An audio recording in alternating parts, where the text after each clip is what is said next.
começar por agradecer a vossa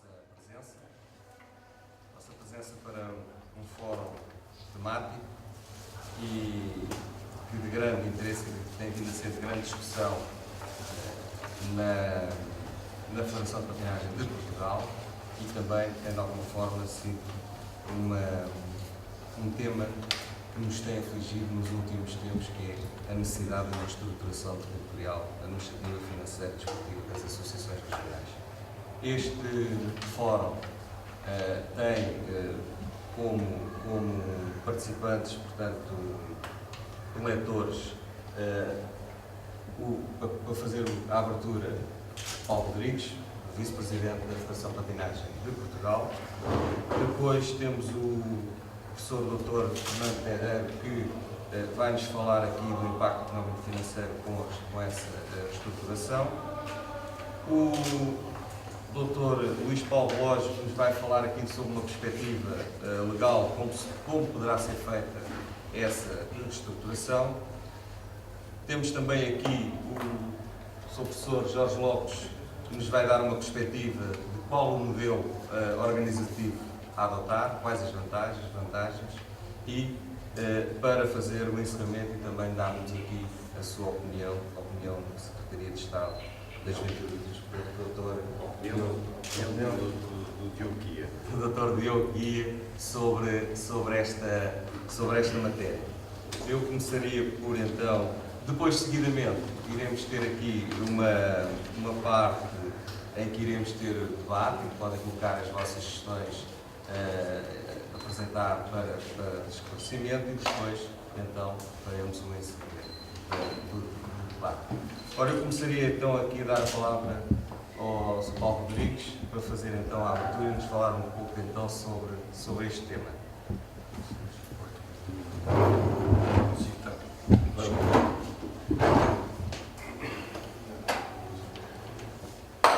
Boa tarde a todos. Eu não quero ser muito formal, embora a situação o exija, e a importância deste assunto, desta questão que nós começámos a debater dentro da estrutura da Federação.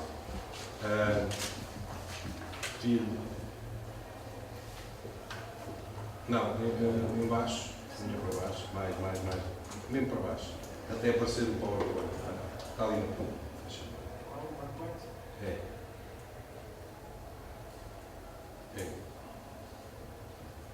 O outro a seguir, faz favor. Bom, a direção da Federação de Patinagem, esta que está atualmente que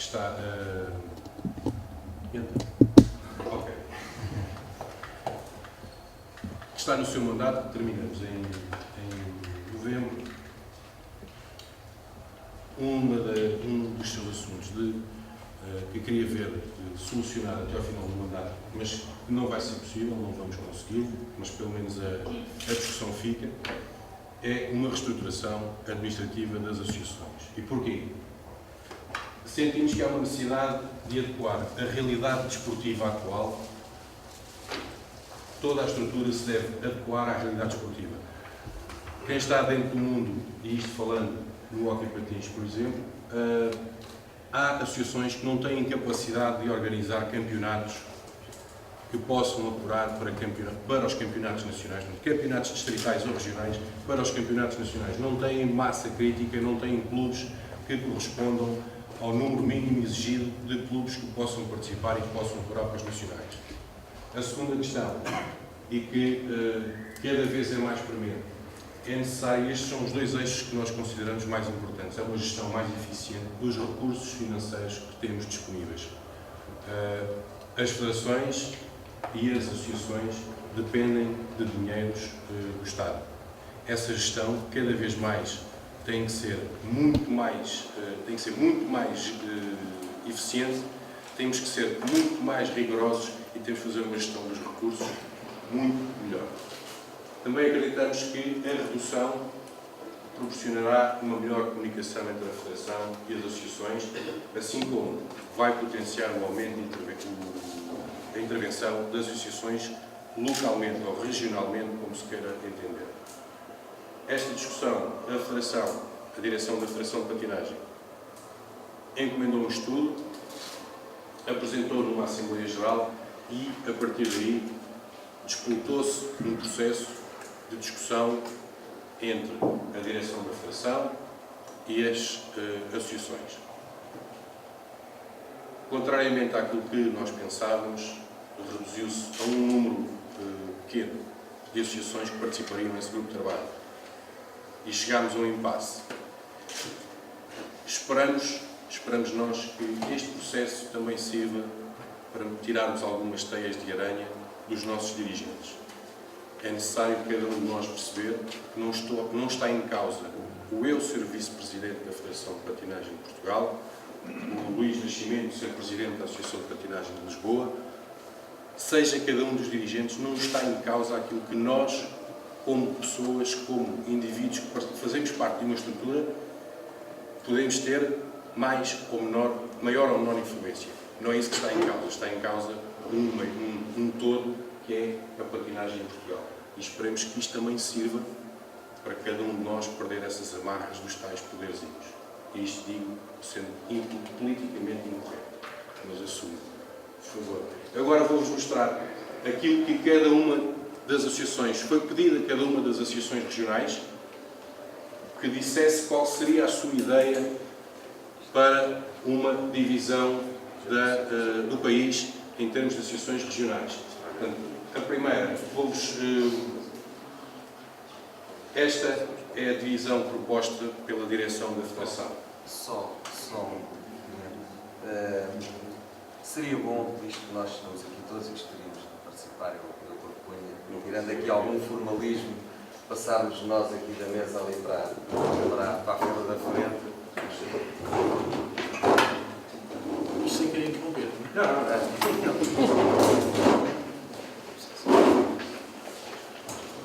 Sei que o responsável pela área do protocolo vai me dar na cabeça, mas isto, que a verdade é que...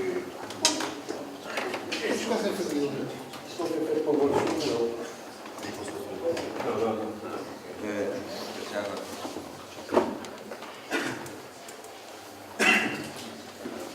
Portanto, esta divisão que aqui está é resultado do estudo que a Federação encomendou, que teve por base o número de clubes, o número de atletas, a divisão de como é que estava e como está e como é que ficaria. Portanto, a nossa proposta, ou seja, a proposta da direção da Federação, seria uma divisão em que seria dividido por Minho, com a atual jurisdição da Associação de Patinagem do Minho, o Porto, composta com a atual jurisdição e fronteira, tal qual como está, o Centro-Norte, composta pelas associações de Aveiro e Coimbra, o Centro-Sul, que seria composta pelas associações de Leiria e Ribatejo, Lisboa, composta pela atual jurisdição e fronteiras, e acrescido dos clubes que estão na Associação de Patinagem de Setúbal, a norte do Rio Sado. No decorrer dessas reuniões que já houve do grupo de trabalho, e por alguma lógica de razão e percebendo que é necessário massa crítica, no hóquei patins poderia-se ter dificuldade em a sul do Rio Sado até ao Algarve, poderia haver alguma dificuldade em formar os tais campeonatos com um número mínimo de clubes. Portanto, para nós, direção não tem problema nenhum se ficar em Lisboa, conforme está agora, e a região sul ser composta pelos clubes da Associação de Setúbal até ao Algarve. Madeira, por razões lógicas de descontinuidade continental, não é? Os Açores é um caso especial e que é aceito por todas as propostas. Os Açores têm 3 associações. O arquipélago dos Açores tem 3 associações. Portanto, Pico, Ponta Delgada e Terceira. Criariam a união das associações tal qual existe, por exemplo, no handball. Portanto, esta é a proposta que a direção da Federação fez. A Associação Nacional de Clubes de Patinagem é um membro ordinário da Federação, tem assento na Assembleia Geral e fez esta proposta. Norte, Centro-Norte, Centro-Sul, Sul, Açores e Madeira.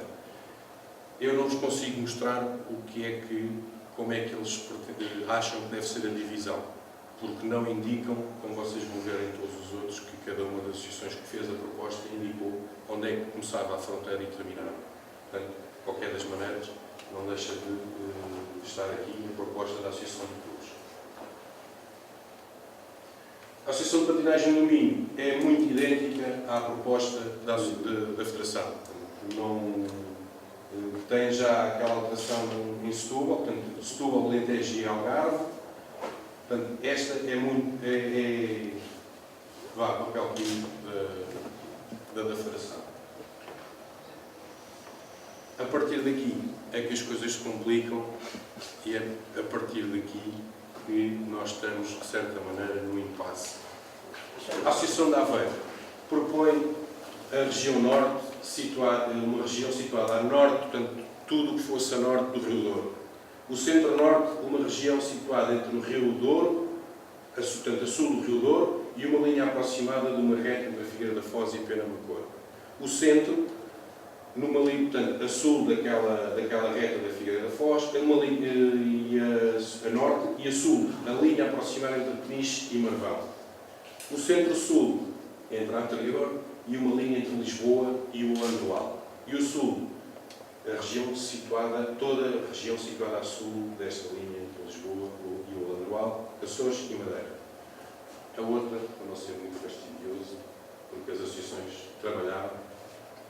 A Associação de Patinagem de Setúbal é uma região delimitada pela fronteira norte de Portugal e a linha imaginária entre Vila Nova de Gaia e Freixo de Espada à Cinta, a sul. O centro-norte, portanto, a fronteira sul, entre Mira, Carregal do Sal e Alfaiates.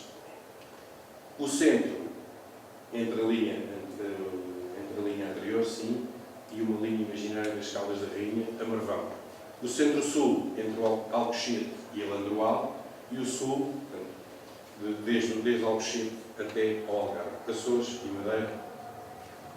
A Associação de Patinagem de Lisboa, nossa anfitriã, propõe uma região norte, toda ela acima do Rio Douro. O centro-norte, uma região situada entre o Rio Douro e a fronteira sul do distrito de Coimbra e metade do distrito de Castelo Branco. O centro-sul, uma região situada entre a fronteira norte do distrito de Leiria e a metade sul do distrito de Castelo Branco e a fronteira sul dos distritos de Lisboa, Santarém e Porto Alegre. E a sul, toda a região situada entre o norte dos distritos de Setúbal e Évora e até à costa algarvia, Açores e Madeira. Portanto, isto é um resumo. Portanto, nós neste momento temos o país dividido em 14 associações. Setúbal e Aveiro estão ali divergindo nas fronteiras, mas estão ali muito próximos. A Associação de Lisboa e a Associação de Clubes são aquelas que cortam mais, portanto, fazem uma divisão mais. Fazem uma redução a nível 8 associações. A Federação e o Minho, uma vez que são as duas muito iguais, fazem uma redução enorme. Estas divisões, nós temos que, quando ela for feita, há que acautelar aqueles clubes que se situam nas zonas de fronteira e não podemos agarrar na régua e no esquadro e traçar um risco do mar para a Espanha, portanto, do oeste para este, sem olhar a nada, não. Também acreditamos que isto tem que ser com o compromisso e o empenho de todos e todos os agentes têm que ser ouvidos. Isto é uma matéria que não compete única e exclusivamente à direção da Federação e às associações, logo à Assembleia Geral. Não, isto tem que haver um compromisso de todos os agentes para isto conseguir levar para a frente. E depois é assim, uma coisa que nós temos sentido é que esta discussão tem-se baseado muito naquilo que é o hóquei patins. E a Federação de Patinagem de Portugal tem mais três disciplinas, embora uma inativa, mas tem a patinagem artística e a patinagem de velocidade. E é necessário calcular em termos de equidade de peso dos atletas, dos patinadores, entre as associações. Nós temos a consciência e temos a noção que isto não vai ser uma tarefa fácil. Não é uma tarefa fácil, mas eu acredito piamente nisto. E se todos quisermos remar para o mesmo lado, nós vamos conseguir fazer uma divisão do país justa, equitativa e que permita que a patinagem continue a estar no lugar a que pertence. Portanto, estas é a posição da Federação. Nós não queremos tomar nenhum partido porque consideramos que é um assunto também das associações e que devem também ser elas a decidir. Fico à vossa disposição e por sinceridade.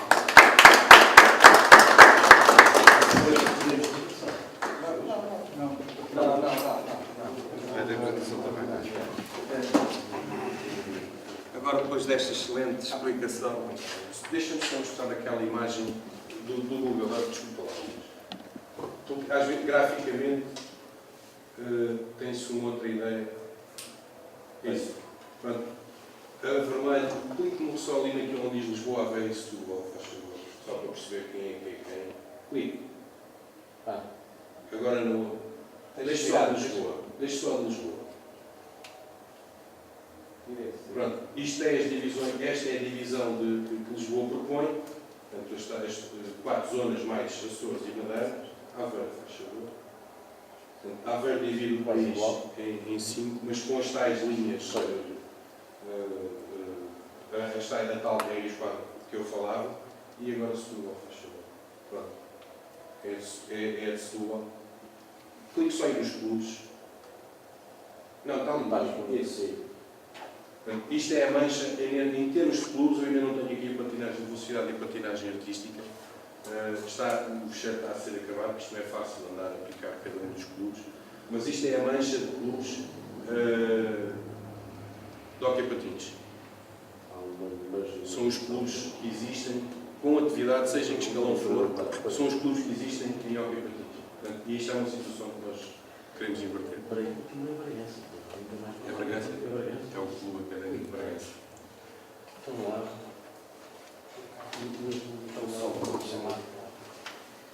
Bragança precisa de um subsídio. sim senhor, depois desta excelente explanação, sou vice-presidente da Federação de Patinagem de Portugal, que foi pela primeira vez que nós a vimos. Ele já teve essa apresentação para dar não tinha videoprojetor, e então estamos a vê-la nós pela primeira vez.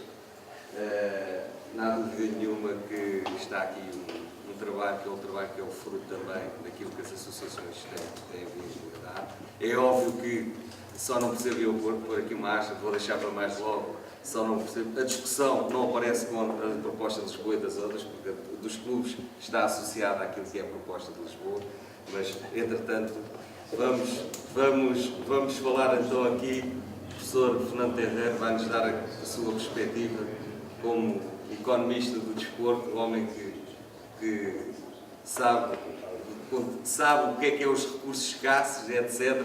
E saber desenvolver a modalidade, vai fazer então a sua apresentação. Tá? Obrigado. Obrigado. Se calhar eu vou falar daí porque eu prefiro ficar ao pé da máquina e andar para frente e para trás. Ora bem, foi uma surpresa para mim este convite. O último convite destes anos que eu tive foi há uns anos. E foi assim um bocado estranho. Mas, portanto, é por outro lado uma grande surpresa o convite também ter vindo de ex-alunos. Também não acontece muitas vezes e pelo menos fiquei com a sensação que nem tudo terá caído em saco roto, em estudo rápido só para o exame e passou. Dá-me a ideia que ficou alguma coisa e eu queria agradecer-vos a todos meu profundo muito obrigado por este convite. Eu queria falar só um quarto de hora, que foi o tempo que me deram, e portanto eu vou ser relativamente rápido. Vou passar por cima de algumas coisas. Eu tenho que dizer uma questão prévia, que é: eu sei pouco da patinagem. Vou fazer uma série de sugestões. Algumas coisas vocês já fizeram, outras coisas talvez não tenham feito, mas são coisas que, pronto, eu quase que vou falar de vulgaridades. O que eu sei mais são as questões económicas. As questões da patinagem, eu sei pouco. E não tenho problema nenhum em dizer que sei pouco. Quem sabe são vocês, da patinagem. O nosso desporto está a atravessar uma fase muito difícil. Em certa medida, algumas palavras que eu vou dizer agora não as vejam como violentas. Digamos, nós estamos num debate, o debate é aberto, eu vou dizer as coisas que penso e portanto, o debate é para discutir. E, portanto, creio que é esse o vosso objetivo, vou fazer enfoque. E, portanto, eu não vou poupar nas minhas ideias, eu não vou esconder coisas. Portanto, as vossas dificuldades são as do desporto português. Nem mais, nem menos. Estamos todos no mesmo barco. Eu, em termos de economia do desporto, o facto de ter, como eu vos disse, há muitos anos que não me convidam para nada, isto mostra um pouco a dificuldade que há. Não é só a produção desportiva. Eu fui a um congresso em Espanha e estavam 40 economistas a apresentar trabalhos de economia do desporto. Em Portugal eu teria muita dificuldade em arranjar, em ver um congresso com 40 pessoas a apresentar, ou 20 pessoas, ou 10 pessoas a apresentarem trabalhos de economia do desporto. Portanto, a dificuldade que vocês têm em organizar a atividade desportiva existe, por exemplo, em conhecer a economia do desporto português, em trabalhá-la. Vamos lá avançar um pouco mais. O produto desportivo português, nós estamos com grandes dificuldades. Eu já vou demonstrar que ele é o último da Europa. A economia do desporto está falida, isto é evidente que é uma força de expressão, mas há muita dificuldade económica. O associativismo precisa de uma liderança. Sabe-se minimamente que o COP e a Confederação estão para um lado e as federações estão para o outro. Vão fazer outras reuniões. Portanto, há problemas na liderança associativa do desporto português. Passam-se legislaturas e é muito difícil encontrar tanto vitórias desportivas como transformações profundas. Esta acho que há uma grave crise institucional. O que é este palavrão institucional? São as instituições que não funcionam. Nós precisamos de melhores instituições. As instituições são organizações que permitem fazer coisas bem. E também, quando existem problemas, existir uma reação a essas coisas que não estão bem e conseguirmos, em pouco tempo, corrigir coisas. Por exemplo, nos blogs, quem acompanha blogs, vê que há um debate sobre o Tribunal Arbitral do Desporto. Isto são 5 anos ou 6 anos a discutir o Tribunal Arbitral do Desporto. Há aqui problemas. Eu aponto uma bolha jurisdicional. Isto é evidente que eu tenho amigos que são pessoas do direito, que são grandes pessoas do direito, mas acontece isto, por exemplo, às tantas o Presidente da Liga de Futebol contrata uma pessoa de direito para justificar que ele pode aumentar o campeonato para 18. Mas então, e os adeptos? Então, o equilíbrio competitivo? As questões do desporto, propriamente ditas. Já não se está a discutir isso. Estamos a discutir direito sobre direito.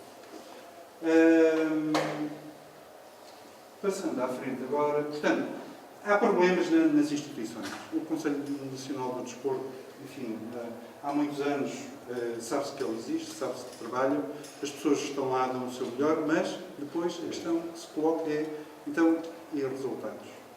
Para produzir mais desporto, produzir melhor desporto, para avançarmos na Europa, como é que é? É um problema. Nós temos aqui um exemplo muito simples sobre o que é a nossa realidade desportiva. E verificamos, muito simplesmente, que nós perdemos o pé há 100 anos. Vejam este modelo simples. Temos aqui Hungria, Finlândia, Holanda, Suíça, Dinamarca, República Checa, Noruega, Grécia, Bélgica, Iugoslávia, Áustria, Irlanda e Portugal. Países da dimensão de Portugal. 5 milhões, 10 milhões, 15 milhões de pessoas. Temos três grupos bem distintos de países. Temos estes três, Hungria, Finlândia e Holanda, que estão aqui em cima e que têm mais de 200 medalhas conquistadas em Jogos Olímpicos. E, portanto, estão lá em cima, são estratosféricos. Depois temos este grupo que aqui está, que tem a maior parte dos outros, que varia entre os 90 e menos de 200. E depois temos aqui em baixo a Irlanda e Portugal, com 24 medalhas.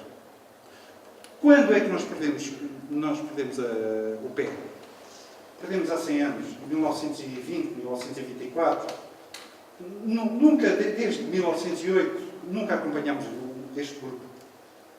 Portanto, a situação não é de hoje. A situação não é fulano, nem beltrano, nem cicrano. A situação é nacional, é profunda e tem um século. Não estamos a falar de acusar o que é que quer que seja, quem quer que seja, do que quer que seja. Temos um problema centenário. Portanto, o que é que nós precisamos? Precisamos de uma visão, perspectiva, princípios, ética. Precisamos de novas instituições. Precisamos de instituições que trabalhem bem. Como vocês trabalham no terreno. Vocês dão o vosso melhor e às tantas não conseguem produto desportivo. Porquê? Porque falta isto, falta aquilo. As coisas não funcionam, as leis nem sempre se aplicam. E depois é possível ir contratar mais um advogado e outro. E o produto desportivo recebe-se disso. Precisamos de um novo modelo de produção desportiva. O desporto escolar não funciona. São mais de 1 milhão de jovens e vão-se ver os números do desporto escolar. São 150 mil que fazem atividade regular no desporto escolar. Portanto, o desporto escolar não funciona. Se as crianças não aprendem desporto com regularidade, como é que eles vão depois praticar desporto? Nos clubes. Os clubes não têm dimensão. Vocês sabem isso. Os clubes portugueses têm uma média de 30, 40 atletas, 50 atletas, 60 atletas. Na Europa, quanto é que é? 100? 1.300. Há países que têm 1.300 praticantes, médio, por clube. Por clube. Portanto, precisamos de um novo mercado económico. Como funcionam as federações desportivas? Vamos tentar encontrar uma explicação económica de como é que funcionam as federações. As federações funcionam da seguinte maneira. Há ligas, a Liga 3, a Liga 2 e a Liga 1. Se investir 4.000 euros na Liga 3, o resultado que se obtém, monetário, é de 5.000 euros. Mas a Liga 2 tem outra tecnologia. O atleta, para passar da Liga 3 para a Liga 2, tem que saber patinar melhor, tem que ter outra condição física, etc, etc, etc. E, portanto, ele produz mais produto. Se investir os mesmos 4.000 euros, o resultado é 10.000. Na Primeira Liga, evidentemente, estes números estão inflacionados, não se aplicam à patinagem, mas vocês veem e compreendem que existe uma questão técnica, que é a produtividade, e que há um progresso tecnológico e uma produtividade que cabe às federações criar este produto. Porque mesmo a Liga 3, mesmo o amador, é fundamental para chegar à Liga 1. Nós vimos ali embaixo, havia uma equipa que, eventualmente, tinha uns centímetros a menos. Não sei se eram mais novos, mas levaram uma cabazada.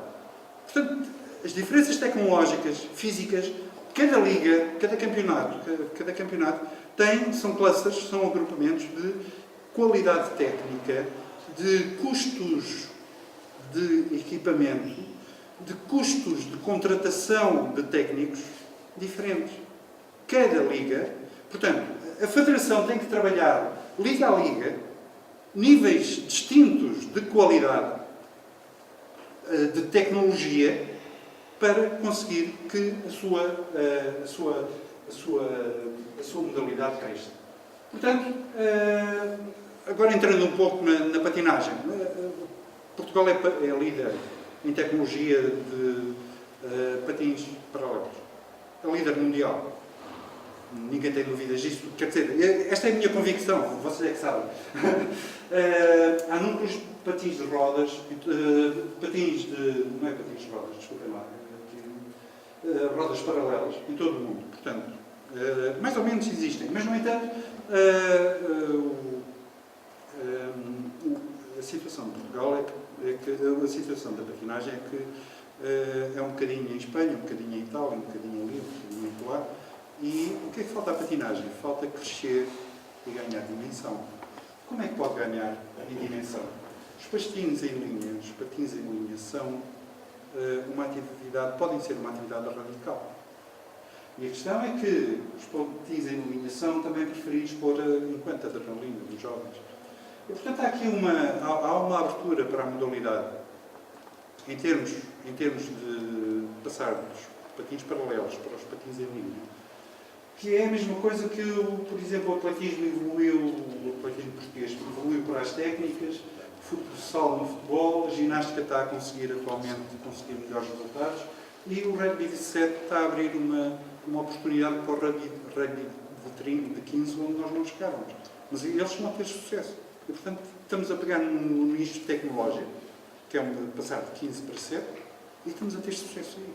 Portanto, a hipótese que se coloca é a patinagem, e com Portugal, que é líder, não deixar cair os patins em linha. Esta é uma questão que coloco. No entanto, há uma utilidade decrescente. O que é esta questão da utilidade decrescente? Estamos no verão, nós bebemos um copo de água. Bebemos um copo de água e ficamos com alguma sede saciada, depois bebemos um segundo copo.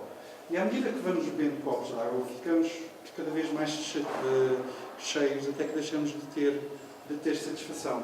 É a mesma coisa quando... Desculpa. Não. Estava carregando. Portanto, não chega a ter uma primeira divisão e investir sempre na primeira divisão. Pode acontecer que o investimento na primeira divisão pode gerar retornos decrescentes. É preciso, portanto, uma outra solução. Vamos lá ver que outra solução é essa. A outra solução é ter uma pirâmide de atividades esportivas com uma grande base de prática informal. Não interessa que as pessoas tenham regularidade de prática. O que é importante, e é isso que fazem os países mais desenvolvidos do mundo, em termos desportivos, tentam dar prática desportiva à maior parte da população. Os países do norte da Europa têm 80% a 90% da população a praticar desporto. A seguir temos um outro nível, que é a recreação formal. Este é a prática formal das federações, das pessoas que estão inscritas na federação. E depois aqui temos por exemplo, do futebol português, o que é que acontece? A maior parte dos jogadores estão aqui neste agrupamento que eu chamo de recreação.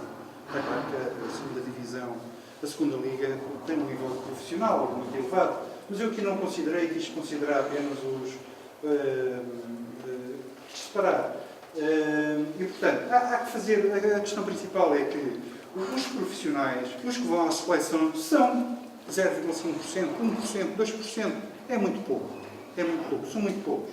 E, portanto, temos uma situação que, na maior parte dos países europeus, no norte da Europa, norte, sul, este e Portugal, o que é que acontece? No norte da Europa, 76% da população, em média, pratica desporto informal. Estão todos no informal. 76%, enquanto que há 29% destes 76% estão nas federações. Por outro lado, no sul, 47,7%, no oeste, 57,6% e Portugal, 45,4%. Se nós compararmos a situação de Portugal com a situação do norte da Europa, o que é que verificamos? E qual é a sugestão que nós temos? É importante investir no informal. Quanto mais população praticar desporto, melhor. Porquê é que a população tem que praticar desporto? Tem que praticar patinagem? Eles, se praticarem patinagem, desde pequenos, ou se praticarem, portanto, se aprenderem a praticar patinagem, eles primeiro vão praticar, vão querer praticar. Ou jogos, ou corrida, ou linha, ou o que quer que seja. Depois, outra situação que, para além da prática desportiva, que eles vão fazer é, eles vêm aos espetáculos. Quem não aprende uma modalidade, não vem aos espetáculos dessa modalidade, não lhes interessa o alto rendimento dessa modalidade, não lhes interessa as seleções dessa modalidade. Enfim, aparece nos jornais e tal, nas televisões, é agradável, mas mais nada do que isso. Portanto, o informal é fundamental. Quanto mais informal houver, melhor será para a prática recreativa. E nós vemos aqui que a prática recreativa, ou seja, o que está, as pessoas que estão inscritas na Federação, que é o vosso caso, passam por uma situação de informalidade muito grande. Há uma outra situação que, de acordo com a teoria, há um efeito de massa, ou seja, à medida que a modalidade vai conseguindo crescer o número de praticantes, a partir de determinada altura tem um salto em frente, cresce ainda mais. No caso mais patente que nós tivemos é quando existem vitórias. Quando existem vitórias, há uma adesão da população. No caso mais concreto foi o rugby. O rugby teve dezenas, centenas de miúdos depois das últimas vitórias. E há 1 ou 2 anos não puderam aceitá-los porque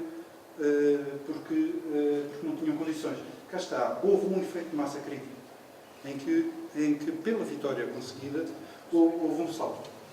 Mas agora, o que é a produção desportiva? A produção desportiva nós temos 2 níveis.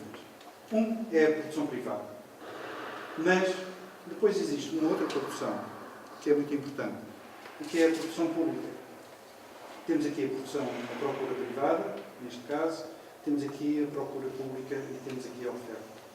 O que é que isto significa? Significa que o Estado, ao reconhecer, e é isto que os países do norte da Europa fazem, reconhecem a utilidade da prática desportiva.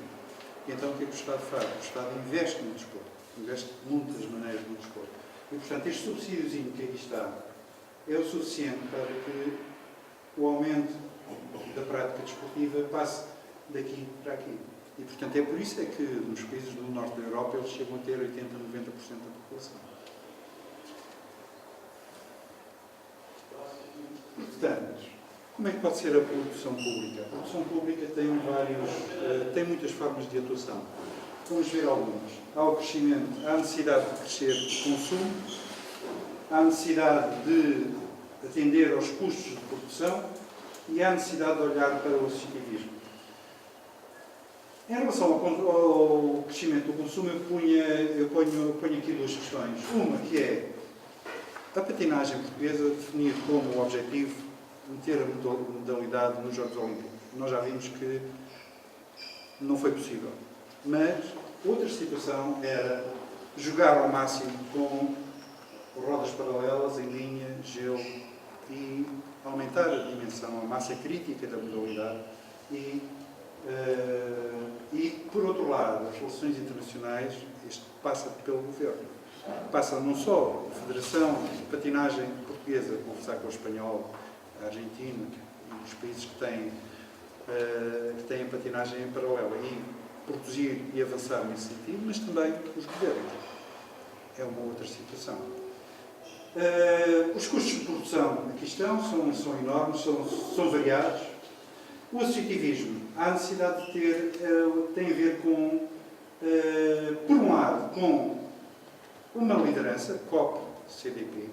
A outra situação é a necessidade do crescimento do desporto escolar e do desporto dos bairros. Estas são situações que o Governo poderia avançar.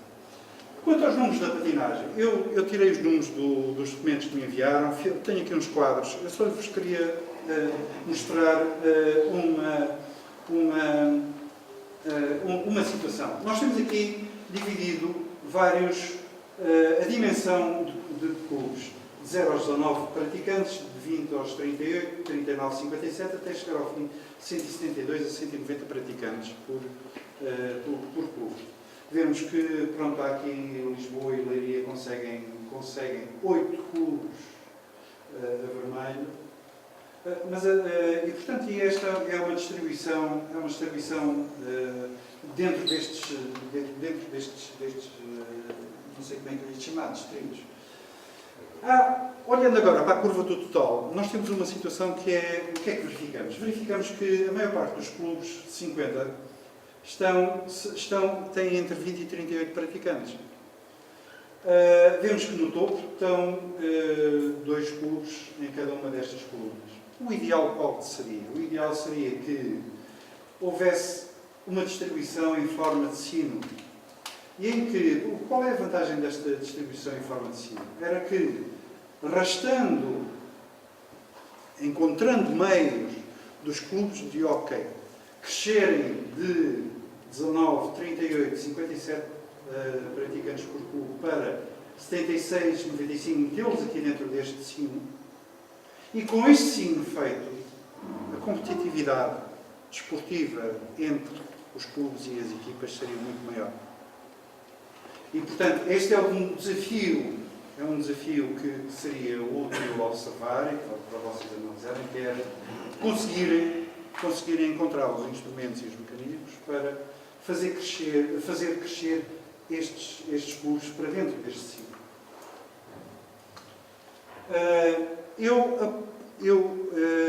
Face a esta situação da dimensão dos clubes portugueses ser tão pequenina, eu diria que não é importante criar novos clubes. O que não quer dizer que não sejam criados novos clubes, mas é muito mais importante, será muito mais importante, esta é a hipótese que eu coloco, que vocês têm que estudar e analisar, que é fazer crescer o número de praticantes por clube e conseguir que, com 95 praticantes, não haja 26, mas haja 67. Com 114 clubes, com 114 praticantes, não haja 10, mas haja 67. Isto seriam outros clubes com outra dimensão, como vocês compreenderão e sabem. Pronto, isto foi depois uma divisão que eu fiz, mas a minha divisão não é importante. Vocês têm várias soluções, eu não quero meter mais uma. Estes foram as contas que eu estive a fazer só para me entreter e tentar compreender algumas coisas. Portanto, esta era uma solução que eu tinha, mas não é significativo. Mas o que eu queria chamar-vos a atenção aqui neste ponto é que o Norte tem uma forma de sino. Só que o Norte está... por exemplo, aqui o Centro-Norte não tem forma de sino. Este sino também tem aqui umas questões de idade. A questão é que o sino é uma forma... É uma estrutura que chama-se...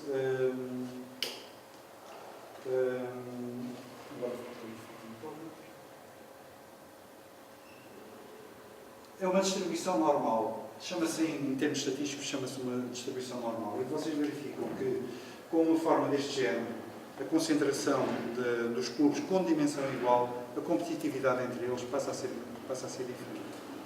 E, portanto, algumas sugestões finais. Eu creio que não levem muito a sério as minhas palavras. Se vocês acharem que elas estão erradas, deitem-nas fora. Portanto, isto foi o que eu fiz. Eu não conheço a patinagem, como vos disse, e, portanto, são coisas que eu vos atiro, façam. Portanto, vocês têm que ter um quadro global. A hipótese que eu vos coloco é, olhem para o mundo. Não fiquem fechados aqui dentro. A patinagem está em competição com as outras federações. Não tenham pena delas, que elas não têm pena de vocês. Definam o que é que vocês querem. E avancem com isso. Avancem para quem? Avancem para discussões dentro da estrutura associativa. Avancem com as vossas propostas junto do Governo. E estabeleçam uma perspectiva de longo prazo. Eu pus 20 anos, não sei o que é que vocês querem fazer. Estabeleçam uma questão de 20 anos, de longo prazo. E aqui já se falou dos parceiros. Falem dos parceiros, falem com os parceiros. Vocês têm parceiros. Houve uma fraca adesão aqui, mas trabalhem isso. Portanto, a patinagem tem uma história que é semelhante, tem uma história portuguesa que é semelhante aos clubes, ao futebol e ao atletismo. É diferente, mas é uma história tão grande como o futebol e o atletismo. Portanto, vocês têm uma grande responsabilidade. A questão da adrenalina, não a deixem cair. A questão da globalização. Possibilidades. Epá, não sei, dos ciclos olímpicos, 10, 20, 30, 40 mil praticantes. É preciso trabalhar isto. A atual média de praticantes parece fraca, se tivermos em consideração os exemplos europeus. Portanto, também não se vai chegar de um momento para o outro a clubes com 500 praticantes. Portanto, é um trabalho de longo prazo. O trabalho que vocês têm é um trabalho de longo prazo. Portanto, há a criar potencial de crescimento dos clubes. E, por outro lado, há a questão da diferenciação da produção. Vocês podem fazer a diferenciação da produção. Vocês têm patins, rodas paralelas, em linha, têm o gelo, têm a corrida, têm uma série de coisas. Têm, enfim, as atividades artísticas. Têm muito produto. Têm muito produto e, portanto, o que quer dizer que podem tentar apanhar grandes setores da população. Principalmente comecem nos jovens. Sejam inoportunos, sejam pressionantes em relação ao desporto escolar. Comecem por chamar a atenção do associativismo desportivo. Se tiverem reuniões com outras federações, que o desporto escolar a situação é inaceitável. Digam mesmo que é inaceitável. São os nossos filhos que lá estão. Fraco investimento no desporto escolar, custos dos patins e proteções e guarda-redes. Vocês têm que arranjar soluções para isto. Têm que arranjar dossiês sobre os custos. E como é que podem arranjar isso? Juntamente com as autarquias. Eu ainda não tinha falado das autarquias. É evidente que as autarquias são muito importantes. A formação, desde treinadores a animadores, os animadores são fundamentais. A densificação das micro e pequeno associativismo em empresas, combater a subsidiodependência. Isto são tudo coisas que, algumas delas, têm a ver com instituições, com a forma como o desporto funciona como todos. Desejo a todos muita força no vosso trabalho de longo prazo. O futuro da patinagem e do desporto português depende do vosso trabalho.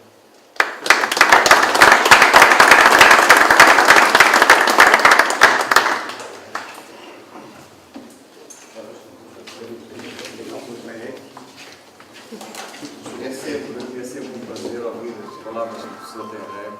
Penso que estas palavras eram necessárias, nomeadamente para quem está na patinagem, que já ouviu, portanto, desde já agradeço.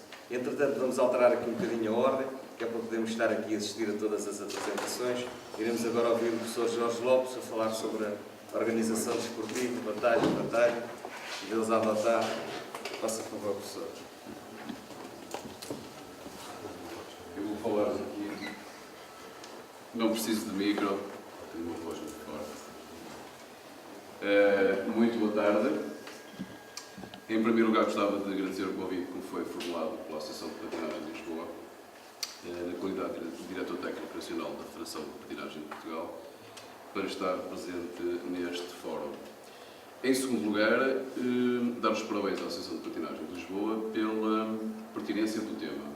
É um tema atual, é um tema que nos traz preocupados a nós, membros da Federação de Patinagem de Portugal, desde há algum tempo, e é um tema pertinente porque, mais cedo ou mais tarde, ele vai ter que ser concluído. Portanto, vamos ter que chegar a uma conclusão sobre a reorganização associativa.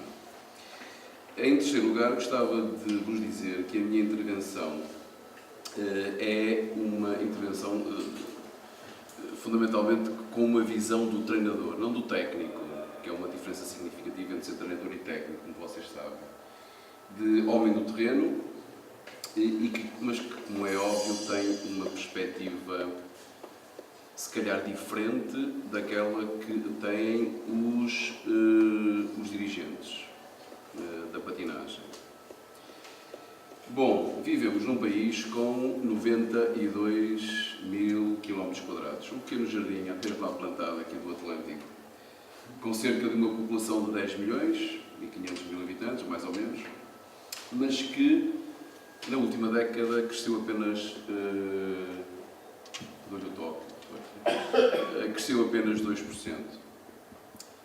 Temos 308 câmaras municipais, 3.493 juntas de freguesia.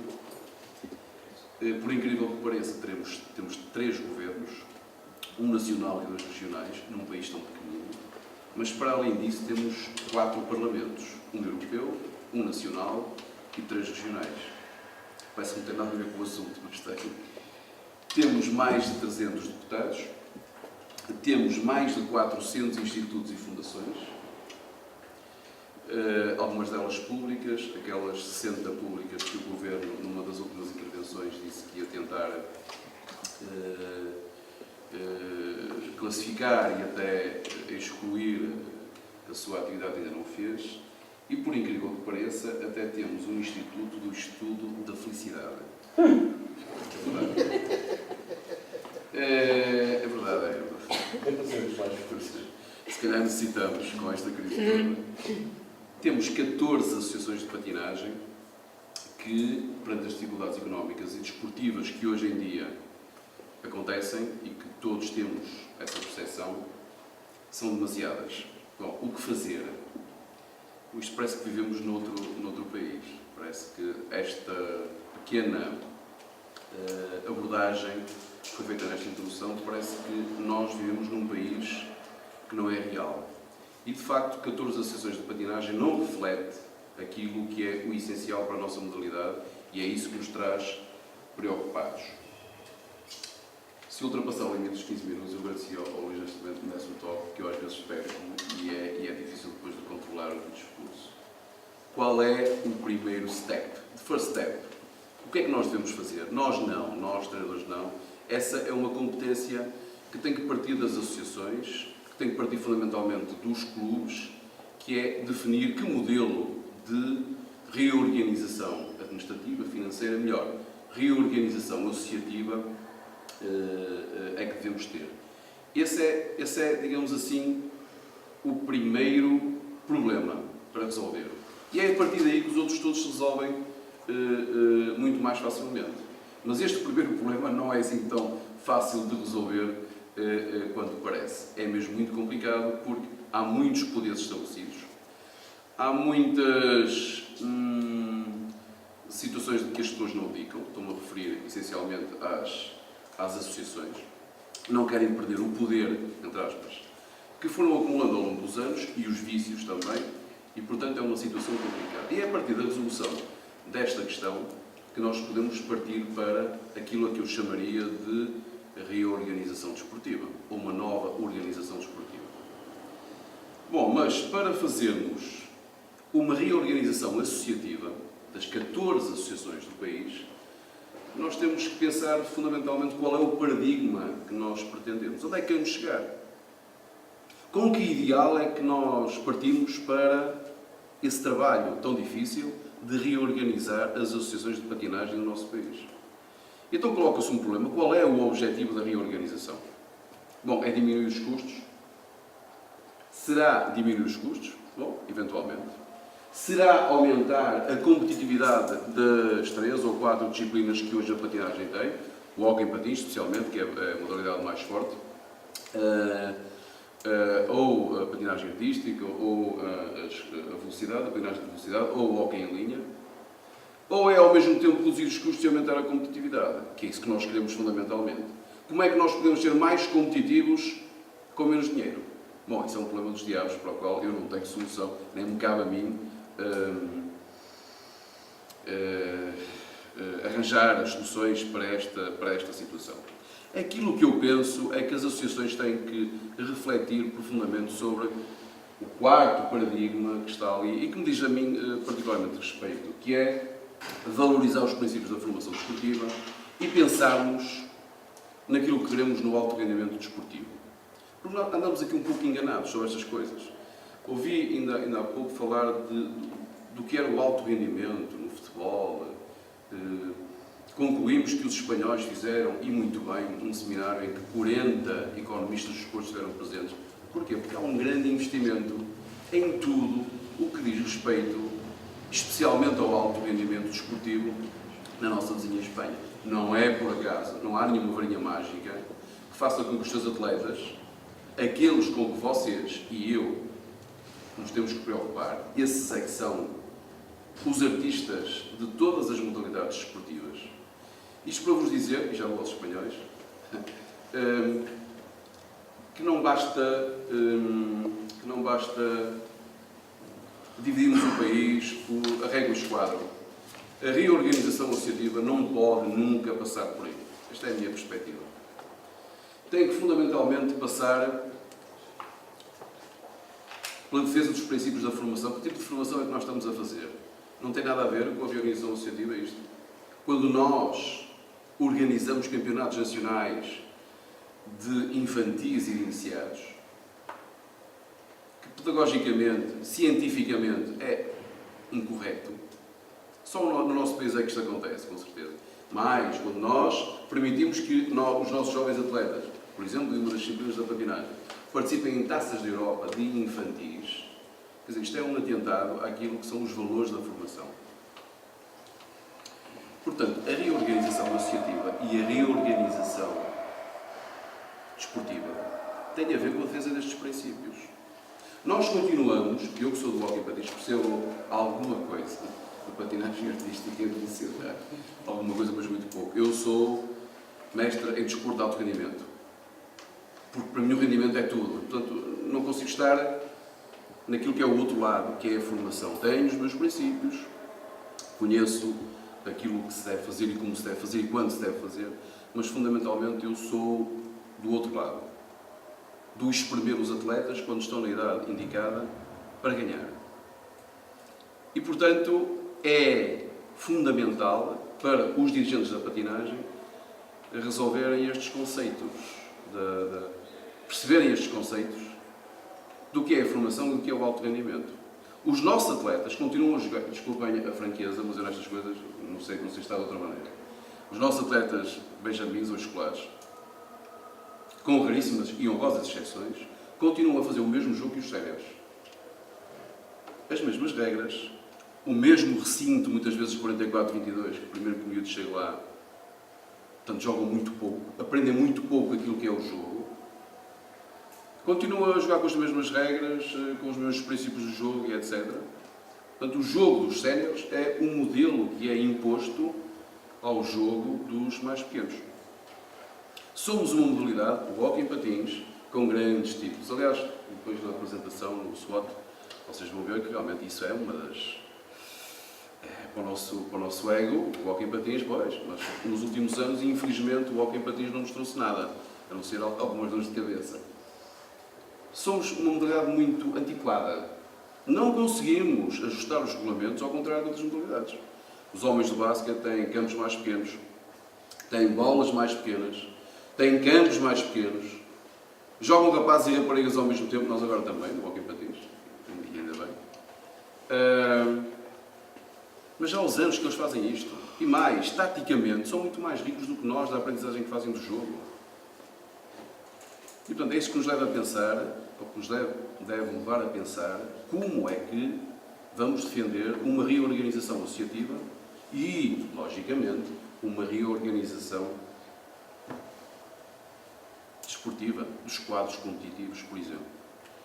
Os mais jovens devem jogar dentro das suas localidades, quando muito no seu distrito, para que as responsabilidades, para que o desporto, o jogo, o hóquei em patins, a patinagem artística, as corridas, sejam fundamentalmente vistos como um meio para e não com fim em si próprio. E é esse um dos grandes erros que nós continuamos a encontrar nos pavilhões. É o exacerbar do resultado final, é o exacerbar da competição. Isso está para o outro lado. Para o desporto de alto rendimento é que nós podemos apertar, puxar, fazer tudo para ganhar. O desporto de formação, os princípios são outros. E, portanto, a reorganização desportiva ou competitiva tem muito a ver com a defesa destes princípios. Qual é o second step? O segundo degrau é, como é evidente, que as associações, na reunião associativa, troquem os argumentos que têm a trocar numa Assembleia Geral da Federação. Não é um processo fácil, como eu vos disse. Há, neste momento, federações nacionais que já há 6 anos que discutem esta problemática e ainda não chegaram a nenhum consenso. E o mais engraçado, eu conheço situações em que nem é de jogos coletivos, como nós temos. Por exemplo, a natação anda há 6 anos a discutir a reorganização associativa e não chegou a nenhuma conclusão. E, no entanto, eles até nadam naquelas pistas, não se chateiam uns com os outros, nós no hockey não, e nas corridas estamos ali em competição acesa uns com os outros. E, portanto, há 6 anos que andam a debater estas questões. Portanto, não é uma questão que se tenha que resolver muito rapidamente. Ela tem que ser muito bem pensada, muito bem refletida, para que depois, na prática, seja muito bem implementada. O modelo de organização associativa tem, logicamente, e como eu acabei de referir, um novo modelo, ou deve fazer com que um novo modelo de organização desportiva aconteça, dentro dos princípios que eu há pouco enunciei. Fazer uma separação nítida daquilo que é a formação e a defesa dos princípios da formação, que são fundamentais, e aquilo que é o alto rendimento. E ao contrário do que muita gente pensa, e do que era prática corrente no pensamento do treino desportivo, nós não precisamos de ter uma... É polémico isto, claro, ainda bem. Não precisamos ter uma grande massa de atletas para termos atletas de alto rendimento, atletas de excelência. Senão eu dava os exemplos de outros países que têm uma população ainda menor do que a nossa e têm atletas de excelência em diversas modalidades coletivas e individuais. Dou-vos o caso, como exemplo de Cuba, independentemente do problema político ou da questão política. Cuba tem uma população mais curta que a nossa, mais pequena que a nossa. Agora dá boas condições àqueles que demonstram ter talento para se ingrar, para subir até lá em cima e para conquistarem medalhas olímpicas, como no voleibol, ou no beisebol, ou na luta, ou no boxe. A ex-RDA, que depois enverdou por outros caminhos menos lícitos, teve o mesmo problema. E, portanto, seguiu a mesma via. Os atletas mais aptos, mais talentosos, de excelência, que se revelaram em idades prematuras, conseguiram ter boas condições para chegar lá em cima. E agora volta aos espanhóis. Eu não gosto nada deles. Quando lhes ganho, vocês não calculam a minha alegria. É melhor se calhar do que o dia em que um dos meus filhos nasceu. É verdade. Portanto, fico extremamente feliz. Porquê? Porque eu sei que eles trabalham muito bem.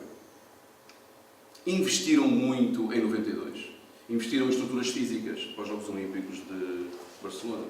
Mas investiram fundamentalmente naquilo que é o suporte da atividade física de alto rendimento, que é a ciência. Muito, muito, muito. Investiram muito.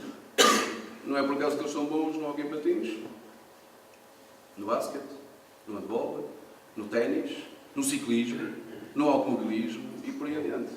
E no futebol. Portanto, não é por acaso, não há nenhuma varinha mágica que faça com que um país, até da periferia da Europa, chegue tão alto quanto eles. Não há nenhuma varinha. Há trabalho, há ciência acima de tudo e muita dedicação. Não se importa de passar para trás. Peço desculpa. Assentem bases científicas, claro, todo este processo. Não pode ser arriscado, isto agora como vem mais aquela zona ali que tem mais clubes, mais atletas, vou ficar mais forte. Não passa por aí. É um processo complexo, é um processo demorado, é um processo sistémico, porque tem a ver com outros sistemas, não só o desportivo, o financeiro, por exemplo. E nunca nos podemos esquecer que estes projetos, estas reorganizações associativas e desportivas e competitivas, têm fundamentalmente a ver com os artistas, com os atletas. Portanto, é pensar neles, especialmente eu, tenho essa perspectiva, que nós trabalhamos. Ok? Então, o passo seguinte, o terceiro passo, é perceber que a patinagem tem tudo isto. Em termos de organização, eu não sou da área da gestão do desporto. Sei umas coisitas, mas percebo que a patinagem tem tudo aquilo que está ali. Consegue atuar, tem recursos, embora cada vez mais curtos, mínimos, tenha uma afetação desses recursos para tornar esses recursos mais eficazes na sua aplicação, tenha objetivos, as federações, as associações, os clubes, nos seus estatutos têm lá os objetivos a que se propõem e desenvolve-se num contexto às vezes muito próprio, no caso que eu conheço mais da patinagem, portanto, num meio envolvente muito próprio, muito tradicionalista ainda, e, portanto, faz com que a patinagem seja realmente um tipo de organização que preenche todos aqueles requisitos. Mas então porquê que nós somos bons desde há 100 anos que o preletor que me antecedeu, e muito bem, fez ali uma estatística sobre quando é que nós deixamos de... Hoje, a importância desportiva de um país mede-se através do medalheiro. Quantas medalhas olímpicas é que nós conquistamos? E nós, infelizmente, ou melhor, é a nossa realidade, temos muito poucas conquistas feitas, não só nos Jogos Olímpicos, mas também em campeonatos do mundo e campeonatos da Europa. Bom, mas então se a patinagem, as 4 disciplinas da patinagem, ou as 3 mais importantes, se preenchem os requisitos de uma boa organização desportiva, então o que é que está a acontecer? Então se há associações que não têm um mínimo de clubes para fazer campeonatos distritais ou regionais, têm que se juntar com outras associações para... Então temos um acréscimo de atletas mínimo. Toda a gente, o pessoal da educação física diz, patinagem, ok, corrida, é espetacular, só do ponto de vista de enriquecimento motor ou psicomotor, é espetacular. Então porquê é que não está nas escolas? Então porquê é que nós não aproveitamos o desporto escolar para? Eu costumo, às vezes trabalho até tarde e às vezes não tenho sono e vou para a televisão fazer um zapping. E às vezes vejo Eurosport e um destes dias vi aquele desporto que vocês com certeza conhecem melhor do que eu, mas que não apreciam se calhar nem eu, que é o curling. E eu estava a ver o curling, estava a olhar para aquilo assim, mas quer dizer, lá homens com a vassoura e vai o disco, o que é que isto é espetacular, é? Quando comparado com um jogo de alguém patins bem jogado, um Porto Benfica, um Sporting não sei o quê, um Portugal de Espanha, não tem agressividade, não tem emotividade, não tem skills técnicos bonitos, levantar a bola, picadinha, não sei o quê. É os homens, um atira e vai os outros com a bola, e no entanto está na televisão. Então o que é que se passa? Não conseguimos vender o nosso produto. Simplesmente quanto isso. Não conseguimos vender. E porquê? Porque hoje as áreas a esse nível, do marketing, da comunicação, ainda não chegaram aqui com a velocidade com que deviam chegar. Ainda não chegaram. Não sei porquê. Está todo muito preocupado com as coisas. E é bom que esteja, com as coisas da prática, do treino. Ou não. Porque eu sou o diretor técnico nacional, responsável pela formação, e nós passamos uma mensagem muito clara na formação de treinadores sobre o que é formação, o que é que se aborda, como é que se joga, não sei o que dizer. Depois passamos para a prática e vimos as coisas torcidas ao contrário. Deturpadas, porquê? Porque é a questão do golo e da vitória dos miúdos, isso é que é mais importante. Quando isso é importante é nas etapas subsequentes à iniciação e à orientação, que são as etapas da formação. Portanto, todos percebemos que a patinagem e as disciplinas da patinagem são realmente muito importantes, mas, infelizmente, no desporto escolar é uma realidade muito pobre. Temos, nos últimos anos, conseguido atingir patamares aceitáveis. Temos evoluído, mas ainda não chegamos a um patamar ao nível das outras modalidades. São os pisos, é a falta de formação específica dos professores de educação física nas escolas, é o mito das quedas, é o mito dos acidentes, e não sei o quê, não sei quanto, e... vamos passar. Sim, sempre, até ao que vem a seguir. Bom, esta é a análise que nós fazemos na gestão desportiva sobre as forças, as fraquezas, as oportunidades e as ameaças que hoje a patinagem, e algumas eu já falei, que hoje a patinagem sofre. Nas forças, a imagem de Portugal, claro, quando se fala em Portugal lá fora, eu estive em alguns países do mundo, quando se fala em Portugal fala-se no Eusébio, no Fado e no hóquei, no livramento, no cristiano, no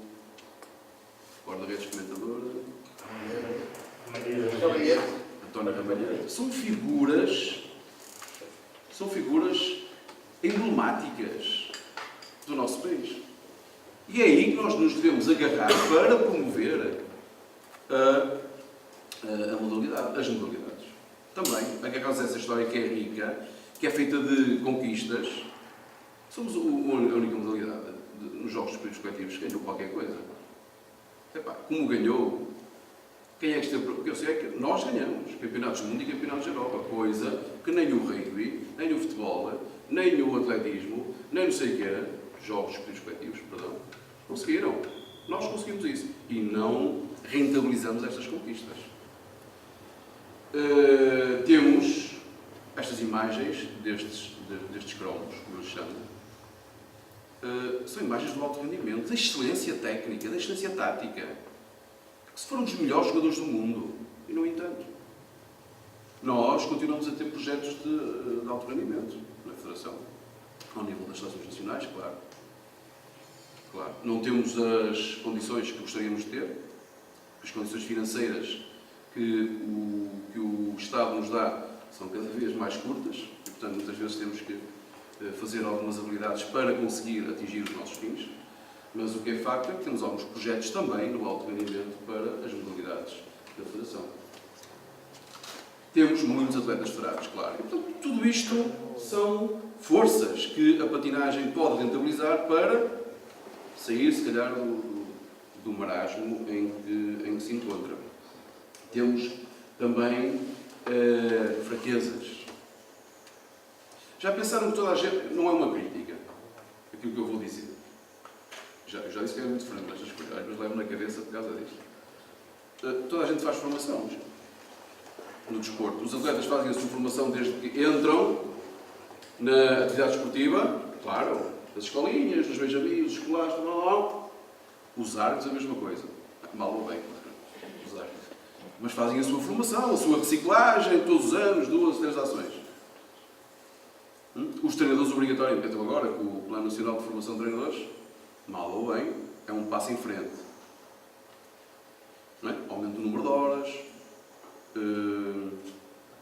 Os cursos hoje são equivalentes à formação profissional. Tem estágios, ou vão ter estágios nos clubes, etc, etc. Requisitos para uma boa formação, que já fazíamos, acho eu. Mas os nossos dirigentes desportivos, onde é que está a formação do dirigismo desportivo? A Federação tomou, há alguns anos atrás, a iniciativa de fazermos alguns seminários para dirigentes da patinagem, lembro-me de alguns, os últimos, onde foram abordados temas extremamente oportunos, atuais, de marketing, de comunicação, de relações humanas, que são tão importantes. A gestão dos recursos humanos é cada vez mais importante. Então, para nós, treinadores, aliás, nós somos treinadores porque dominamos as técnicas, mas dominamos outras coisas, entre elas a gestão dos recursos humanos. Claro, eu posso ter um grande projeto para a minha equipa, para a minha seleção, mas depois as coisas falham porque a minha relação com, sei lá, com a restante equipa técnica ou com alguns atletas não é a melhor. E, portanto, também a gestão dos recursos humanos é importante. E, portanto, era tão importante falar, porque amadorismo tem a ver com, não tem a ver com pagamentos, tem a ver fundamentalmente como é que as pessoas estão na modalidade, o investimento que fazem em termos de tempo. Eu estive em países em que obrigatoriamente um dirigente esportivo tinha que ter, no mínimo, um curso de suporte básico de vida. Parece que é uma coisa assim muito mesquinha, mas... E faziam alguma formação em termos das competências que tinham que desenvolver depois na prática. Infraestruturas ainda, por exemplo, como se utiliza da Maria Cachucha, não evoluímos em termos dos pavilhões, nos centros de alto rendimento, etc. Não temos nenhum centro de alto rendimento para qualquer patins, nem para nenhuma modalidade esportiva coletiva. Temos, acho que no Vale de Jamor, uma estrutura para os individuais. Temos hoje um bom centro de alto rendimento que faz a avaliação e o treino de alguns atletas do alto rendimento, que está muito bem equipado, tem feito um bom trabalho e colabora muito com a Federação. Mas, fora isso, muito pouco investimento. Tecnologia estagnada. Claro, hoje a gente fala, como é que é a observação, o scouting, as equipas adversárias. Se eu digo isto aos dirigentes da minha federação, e quando a gente exige, nós precisamos de um operador de vídeo, no mínimo, professor, atenção que isto representa um investimento muito grande.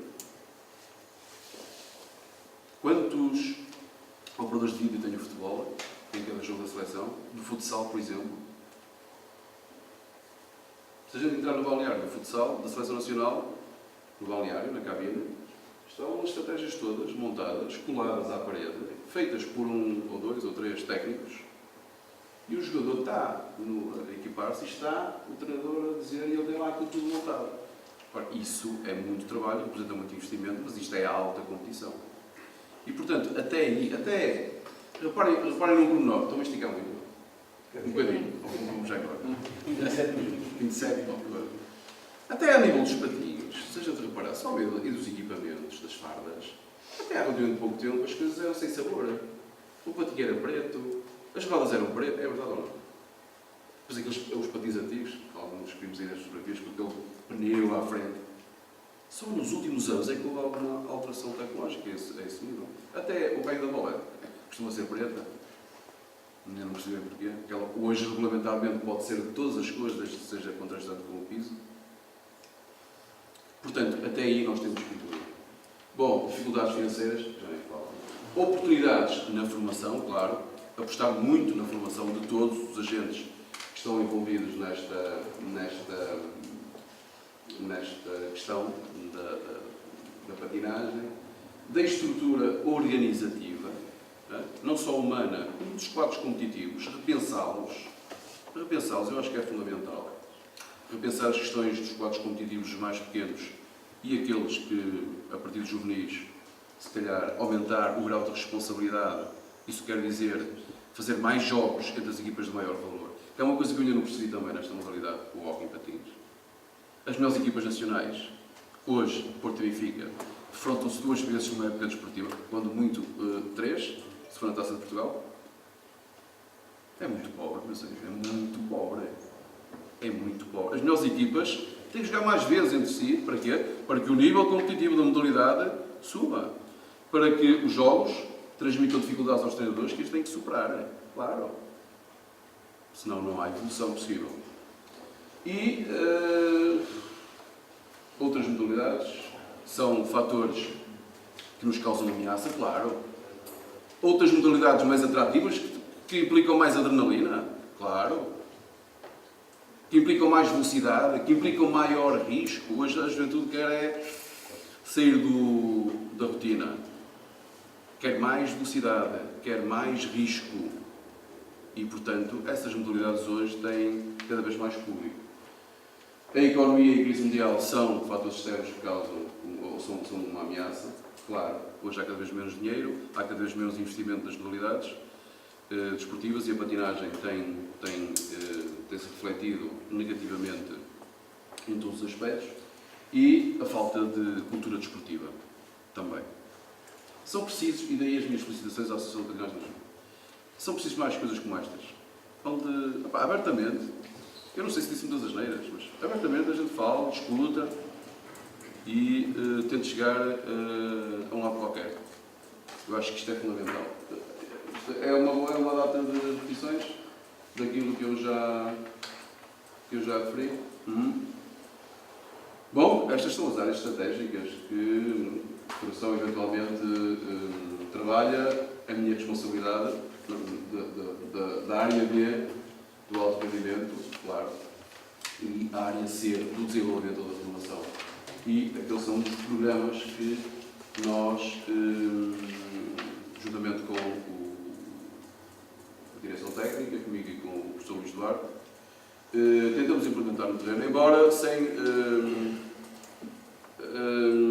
como é que eu vou dizer, sem muito tempo para o fazer. Continuamos a estar na escola, ser professores de educação física numa escola secundária, vocês sabem, mas que as escolas, quer dizer, passamos lá 6 horas, 7 horas, 8 horas por dia, às vezes, e o tempo que nos resta para a família e para os nossos hobbies são digamos, que preenchidos a fazer estas coisas.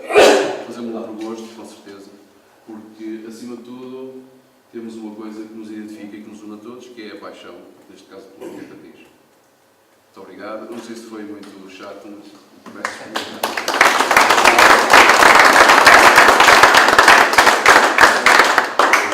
É sempre. Passamos para o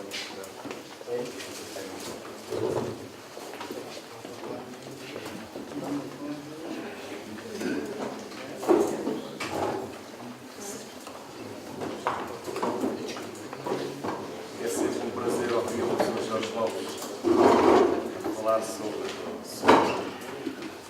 desporto e a sua perspectiva. Agora vamos ouvir o Dr. Luís Paulo Rojo falar aqui numa parte mais de direito, parte legal, sobre a reestruturação. Faça favor. Muito obrigado. Não vai ouvir. Eu tenho este hábito muito antigo, também de organizador destas coisas, de tomar nota dos tempos.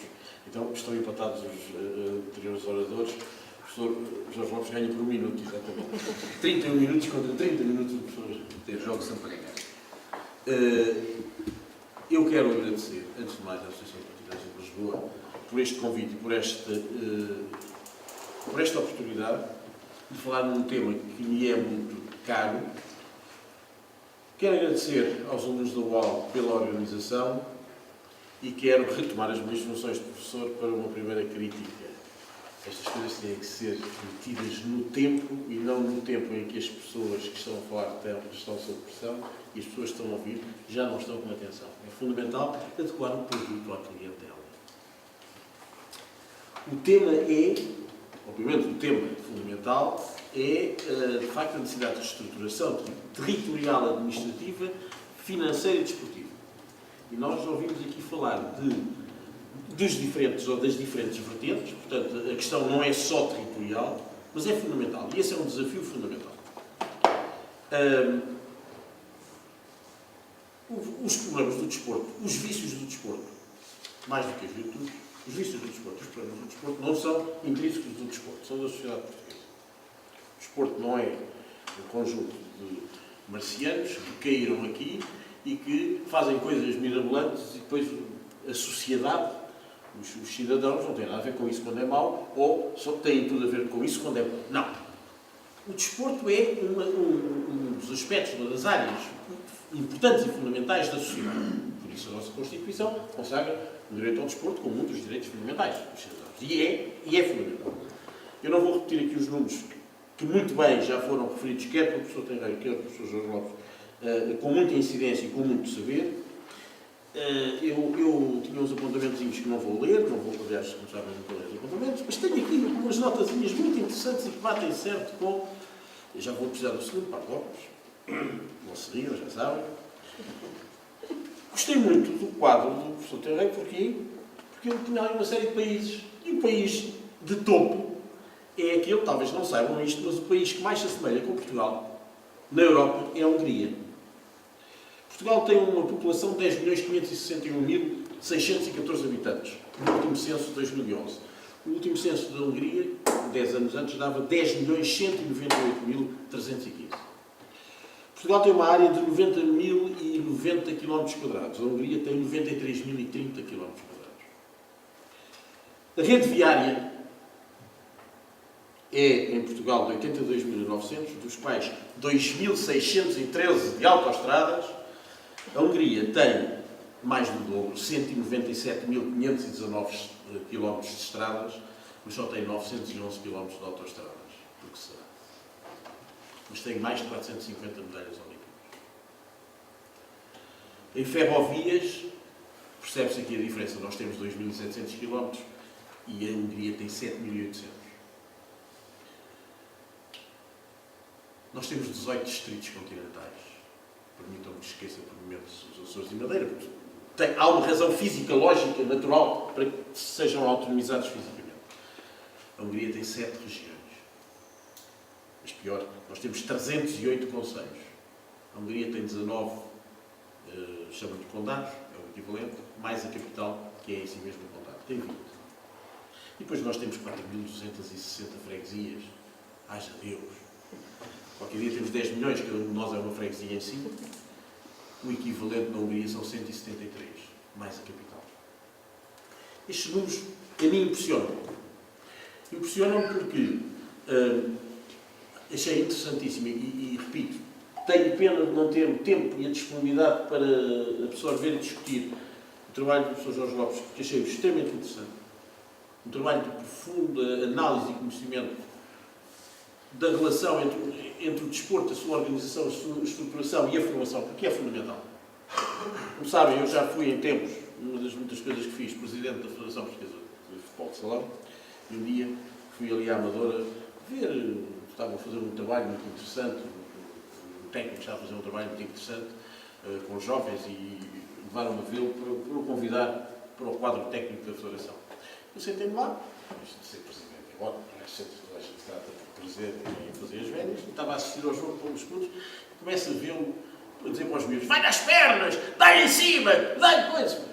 Resultado, no meio do jogo saí e disse: pá, este gajo na Federação, enquanto eu vou presidente, não vê lá os pés. Porque esta é a lógica que ele tem para ensinar aos miúdos, pequenitos, 10 anos, 12 anos, vai-lhe às pernas e cai-lhe em cima. E eu adorei ouvir esta sua divisão clara entre o quadro competitivo de excelência e o quadro competitivo de formação. E nós andamos a levar os miúdos a correr o país e a gastar dinheiro a rodos sem qualquer utilidade na formação. Portanto, quando falamos de reestruturação, não é só territorial. É também a todos os níveis. A todos os níveis, e tudo isto tem que ser pensado e repensado de uma forma muito integrada. Fizeram uma pergunta e eu disse que não ia responder. Mas vou dar uma resposta, e a minha intervenção resume-se a 30 segundos da resposta. Juridicamente é possível fazer o que quiser. Ou seja, juridicamente é possível uma Assembleia Geral redistribuir o quadro competitivo ou até redistribuir as associações. E as associações A, B e C fundirem-se na Associação 1 e as associações C, D e L fundirem-se no outro. É possível redefinir o quadro interno da Federação Portuguesa de Patinagem de acordo com a vontade, e para isso é fundamental que haja vontade, mas que esta seja alimentada por um projeto integrado. Está a dar a resposta que me pedi. E porque prometi ser breve, ou se não prometi, devia ter começado por prometer, quero dizer-vos o seguinte: a atual estrutura administrativa das federações, da maioria das federações, especialmente das federações de desportos coletivos, que têm a estrutura clássica pré-anos 50, radica, no fundo, é o que eu comecei por dizer. O desporto não apareceu aqui aos trambolhões. É o reflexo da sociedade que temos. É que esta discussão que nós estamos aqui a ter ao nível do hóquei patins é uma discussão nacional. É uma das questões fundamentais deste país. Esta é a primeira. A segunda é mudar a política e os políticos todos. Não sei se algum país precisa de políticos, a gente exporta-os. O doutor Nuno, que agora não está cá, não é o centro de aí, não é? Ele também não é propriamente um político. Eu não sou Nuno, nem sou político. Não é Nuno, diga-me lá, desculpe lá. Sou advogado. Eu sei. Por isso mesmo, não estou sequer a atingi-lo ou a ofendê-lo. Como? Mas não me escondo. Não, eu sei. Ora bem, mas de facto, os 18 distritos, a divisão, enfim, tudo aquilo que nós temos há muitos anos. Sabem há quantos? Há 175 anos. Foi o resultado da divisão administrativa, da estruturação administrativa, feita em 1836. Com pequenos acrescentos de Leiria, de Setúbal e uma divisão dos Açores, porque inicialmente eram 2 e passaram a ser 3. Ouvi-vos falar de uma reestruturação que tem alguma lógica. E, curiosamente, tem uma lógica histórica. Uma comarca de Trás-os-Montes, outra entre o Douro e Minho, a comarca da Beira, a comarca da Extremadura, a comarca de Tejo e Odiana e o Reino do Algarve. Esta era a estrutura administrativa de Portugal no século XV. É engraçado como a história é circular. Dá voltas e chega quase ao princípio. Podem fazer aquilo que entenderem fazer. Enfim, ponderadamente, não é à toa, obviamente, ponderadamente. Do ponto de vista jurídico, não há aqui uma limitação de dizer que as associações não podem refundir-se, reformular-se ou reorganizar-se, seja essa a sua vontade, e que o façam de uma forma totalmente integrada e perfeitamente estruturada, com um pensamento, como dizia o professor Fernando Herrera muito bem, projetando para o futuro. 10, 15, 20 anos, ver onde é que eu quero estar, onde é que eu quero ter o hóquei em patins daqui a 10, 15 e 20 anos.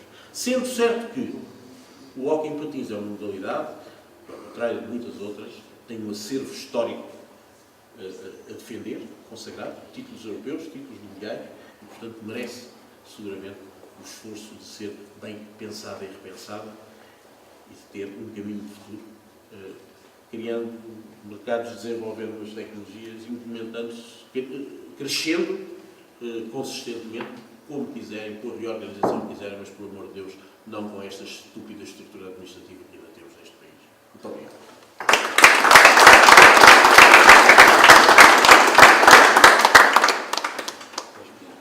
Claro e conciso, realmente, Dr. Luís Paulo Rocha, é sempre um prazer. Para não nos alongar muito mais, então, vou passar a palavra aqui ao Dr. Diogo, que vai encerrar, então, o nosso fórum. Eu queria, antes de mais, começar por agradecer o convite ao Luís Nascimento, o Presidente da Associação de Patinagem de Lisboa, cumprimentar os ilustres membros da mesa, saudar os alunos que vão ter mais 12 minutos de reflexão e também, e nessa medida, também partilho muito das palavras do professor Terreiro, quando no início disse que esse convite era o reconhecimento de que, pelo menos, as aulas tiveram algum efeito útil e que se guardou, que se deixou alguma memória. Gostava de agradecer, naturalmente, ao Dramático Cascais, por receber. Vejo ali ao fundo, à esquerda, o símbolo da minha Associação Física Torres Vedras. Um clube também conhecido pelo amor ao hóquei patins, que também ofereceu alguns grandes atletas de Portugal, e uma modalidade de que sou fã, como aliás disse ao Luís Nascimento, penso até antes dele dizer qual era o tema em concreto. E nessa medida partilho integralmente, tendo dito, digamos, no recato do ouvido, o mesmo que disse o professor, o Dr. Luís Paulo Relógio, relativamente à organização e também à dispersão, porque estamos a falar de um tema em concreto que é a reestruturação territorial, administrativa, financeira e desportiva, que é muito exigente, e eu de facto fiquei, até por constrangimentos de tempo que também já transmiti, fiquei ainda mais, digamos, triste não é palavra, mas tive mais pena porque ouvi duas excelentes intervenções. Quer do professor Terreiro, que é uma reflexão mais genérica, mas que aponta dados preocupantes e muito bem desenvolvidos e precisados pelo Luís Paulo Relógio. Aliás, eu estava a fazer exatamente essa análise, essa comparação Hungria. Sei, porque trabalhei muitos anos nas instituições comunitárias, que a Hungria tem muitos traços comuns com Portugal, e é com eles que nós temos que nos medir. E, portanto, achei extremamente interessante. E mais, partilho e procuro ser atuante, e falarei 4 ou 5 vezes da expressão efeito útil, partilho da ideia de que o senhor deveria ser mais vezes chamado, porque o senhor contribui com o efeito útil para a reflexão que todos precisamos de fazer. Mas como neste país, e eu deveria ter feito a referência logo de início, eu já a tinha feito em privado, eu não estou na qualidade de chefe de gabinete do Secretário de Estado, porque eu não estou a falar em nome do Secretário de Estado, ou do Estado, eu estou a falar na qualidade de advogado, de docente, de amigo, de amigo da modalidade, de amigo dos alunos, e no espírito construtivo de procurarmos pistas e encontrarmos essa reflexão. O Estado somos todos nós. E a tradução daquela picardia, daquela provocação do Dr. Luís Paulo Relógio relativamente aos políticos, é também um pouco a tradução, sempre eloquente, porque os advogados dificuldades, tem depois essa coisa, a gente aprende sempre ao longo da vida e ele vai refinando a tradução desta imagem sempre de que há um universo supra, que são os políticos, e há um universo baixo, que são os cidadãos. E eu recuso-me a aceitar essa lógica. Eu pessoalmente recuso. Porque acho que isso é uma diminuição da cidadania.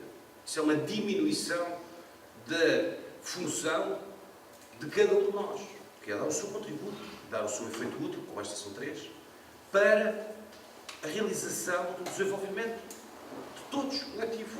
E o nosso país tem estas carências exibidas de forma exemplar pelo professor Terreiro, tem isto são factos objetivos, isto não é teoria, não são opiniões. E em Portugal, além das opiniões, há muitas opiniões. Os meus alunos, 1 ou 2 rios-se porque lembram-se que eu falava muito disso nas aulas. A melhor maneira de sermos bem-sucedidos é concentrar-nos e não darmos tanta importância às opiniões. Porque toda a gente tem opiniões. Não quer ser cáustico. Mas cria-se permanentemente um Estado, e essa também é uma crítica que eu me permito fazer, às 2 brilhantes intervenções, quer uma, quer outra, e tenho pena de que elas não pudessem ser mais desenvolvidas.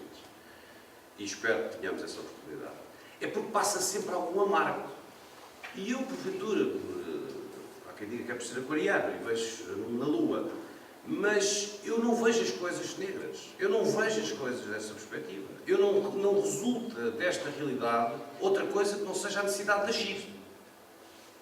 E no que diz respeito à temática, e para não ser culpado, ou seja, acusador e culpado, ou pecar o crime que imputo, a reflexão que fiz para partilhar convosco neste fórum, e também concordo que é necessário mais, o professor Jorge Lopes insiste sempre, isto é importante, estes canais, é preciso falar sobre estas matérias, mas para isso é preciso haver disciplina.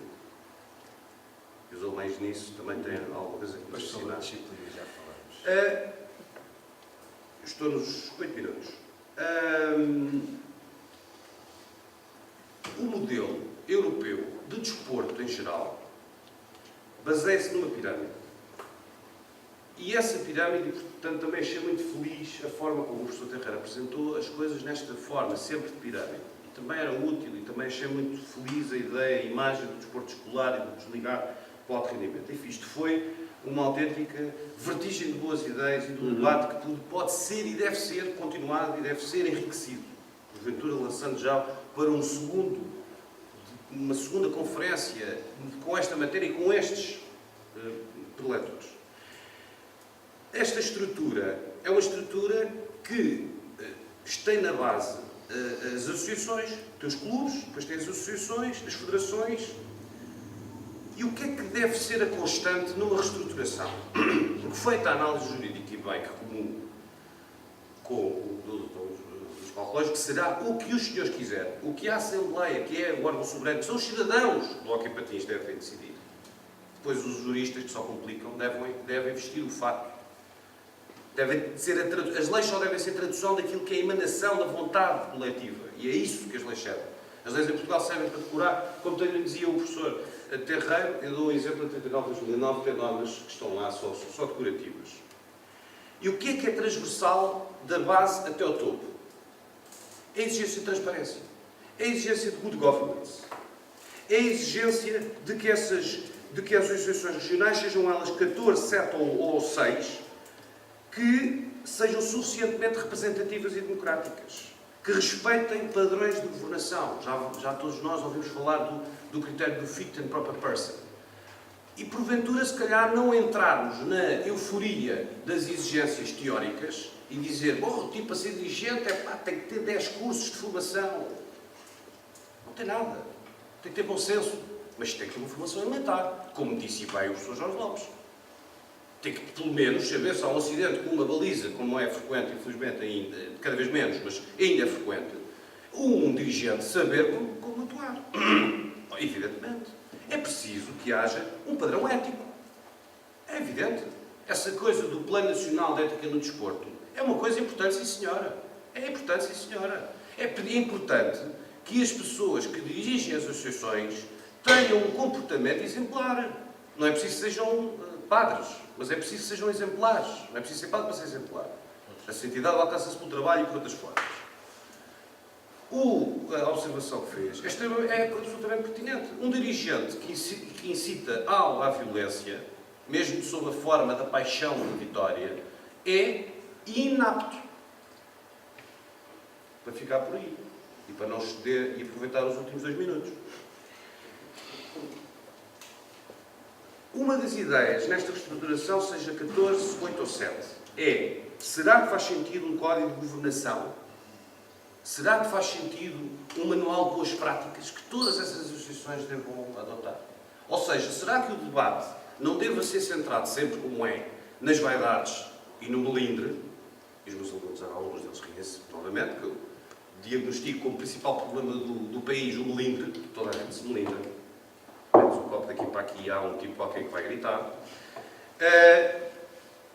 E normalmente sem efeito útil. Estas coisas têm que ser despersonalizadas. As associações devem ser representantes dos clubes. E, portanto, menos que é normal que haja a vontade de ser dirigente. E é útil, é saudável.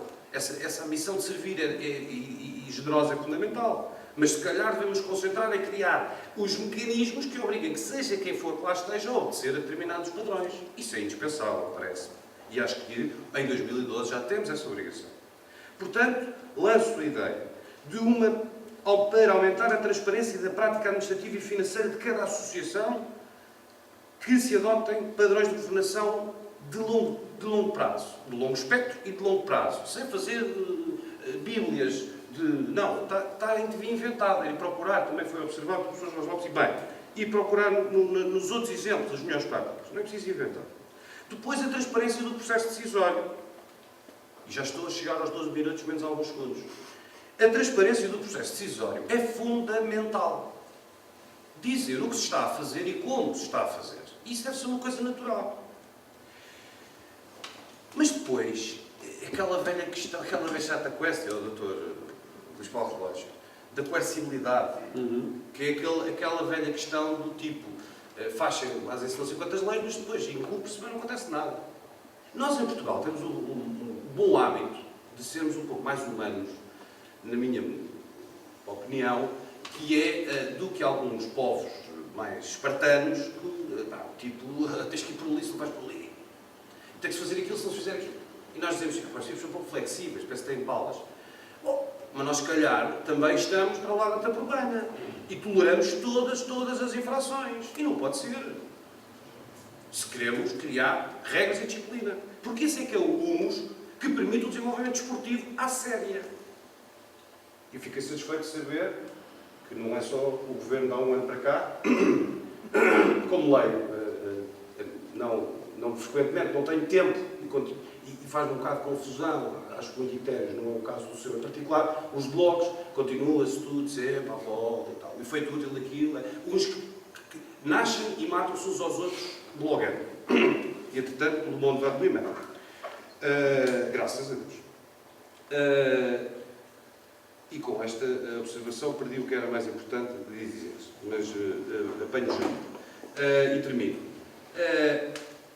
Sancionar através de operações de surpresa de fiscalização. Os portugueses não se mal com isso. Mas porquê é que se vão dar mal com isso? Eu falei com uma rapariga moldava que me dizia, olha, era muito... Eu fez a partir do 10º ano em Portugal, fala português como nós, igual. E ela dizia, eu disse, eu achei o nosso ensino laxista, não? Isso posso lhe ensinar uma brincadeira. No 10º ano eu estava a aprender matemática que já tinha aprendido no 8º. Na minha escola havia testes de surpresa todas as semanas. A malta dá-se mal com isto. Porque também é um bocado uma ressaca de PREC, ainda da ideia de que a democracia é o fascismo e... Não, estudar é duro. Estudar... O professor Jorge Lopes fez um mestrado, não foi certamente, e o doutoramento, não foi certamente ler umas páginas de jornais. Estudar. É preciso, o efeito útil só se alcança, e também essa é uma mensagem fundamental, densificando, aprendendo. E o desporto ganharia com isso, mas isso, lá está, num outro congresso seria fundamental. Portanto, lançar sistemas de fiscalização surpresa, spot checks, para ver se a associação cumpre ou não cumpre os requisitos. Isto deve ser aprovado por toda a Assembleia da Federação. Termino dizendo que, hoje em dia, nós, cidadãos, políticos ou não, em exercício ou em função ou não, porque são normal e felizmente coisas passageiras, são gripes que passam rápido, e exigimos critérios, padrões mínimos de gestão e organização. Exigimos fiscalização, comitês consultivos dentro das organizações, e não é para dizer que fulano e o Beltrano é chefe, é diretor, é presidente. Porque também, como foi bem observado, eu não vou entrar muito nessa área, porque enfim, me apetecia muito, mas a minha função não me permite. Há exemplos flagrantes da organização do sistema associativo nacional em que há entidades que tinham a obrigação de andar para o mesmo lado e cada um anda para o seu lado. Cada um anda para o seu lado. Com manobras ou organizações unipessoais, que é uma coisa que também acontece bastante em Portugal. Por demissão. E nós não os podemos demitir. Termino com uma provocação que não resiste. Esta não resiste. É saudar o cumprimento que pressenti, porventura erradamente, nas palavras do Dr. Luís Paulo Relógio, e são 16 minutos, peço desculpa, pelo facto de dizer que a reestruturação é fundamental, que esta superabundância de freguesias e municípios, estamos totalmente de acordo. Estou totalmente de acordo. E saúde porque vejo aí também o reconhecimento do esforço que profissionalmente tenho feito, ajudando, auxiliando um secretário de Estado particularmente competente e também abundantemente, excessivamente maltratado em tão curto espaço de tempo, mas enfim, o tempo dirá o que ficará na história dos factos, porque atacou e cumpriu uma fusão, uma economia de escala, de esforço, e muitas vezes foi feita em situação de urgência. Foi feita em situação de urgência para estancar uma perda de impossibilidade de pagar contas. Mas isso, se calhar, é um bom exemplo. Este, se calhar, é um bom exemplo, sobretudo porque se cumpriu pontualmente, com problemas, com dificuldades, onde há pessoas, há dificuldades, há sensibilidades, há erros. Muitas vezes temos de tomar decisões entre as más e as péssimas, eu também disse isto em algumas aulas. Mas a verdade é que temos que entrar nesta lógica, nós temos que entrar numa lógica de eficiência e de racionalidade, buscar o efeito útil das nossas instituições e que elas não possam servir, e nós cidadãos temos que exigir isso, apenas como ornamentação curricular de algumas pessoas. Disse. Muito bem.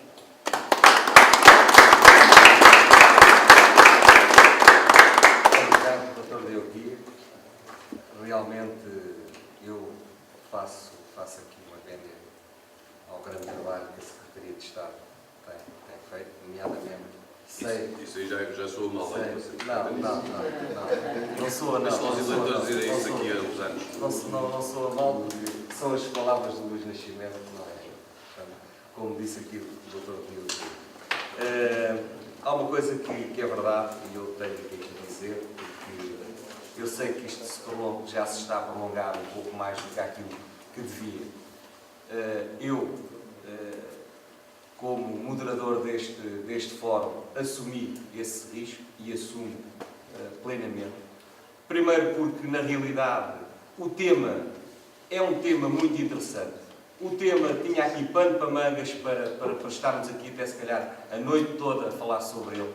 Vimos aqui apresentações excelentes, com uma perspectiva daquilo que se deve fazer na nossa modalidade, e para as pessoas que estão aqui ligadas ao hóquei patins, à patinagem, não tenham dúvida nenhuma que, se calhar, eu estar aqui a cortar o tempo que eles iriam fazer a sua apresentação, era estar aqui também a cortar algumas ideias, e que eu penso que era importante também para quem é aluno levar e conseguir com isso ter uma perspectiva do que é também a modalidade da patinagem, do hóquei patins. Realmente eu peço desculpa relativamente a esse ponto, mas era mesmo muito importante. Entretanto, visto também já prolongamos para lá o tempo que era previsível, lançaria só aqui 3 questões, quem quisesse colocar e depois, a partir daí, quem tivesse mais alguma questão, através da Associação de Patinagem de Lisboa, poderá colocar essas questões. Tenho a certeza absoluta que qualquer um dos leitores terá todo o prazer em responder. Está bem? Se alguém tem alguma pergunta a fazer. já agora, aproveito só para secundar o Dr. Diogo. Já fiz isto em 2 conferências por ano. Chamar-lhe Nuno. Não faço terceira. Eu lançava o repto ou à Associação de Lisboa, ou mesmo à própria Federação, se pensar em organizar novamente algo do género, em horários que nos permitam estar sem ser sob pressão de discutir os problemas, e se entenderem útil, desde já lanço o desafio também de participar.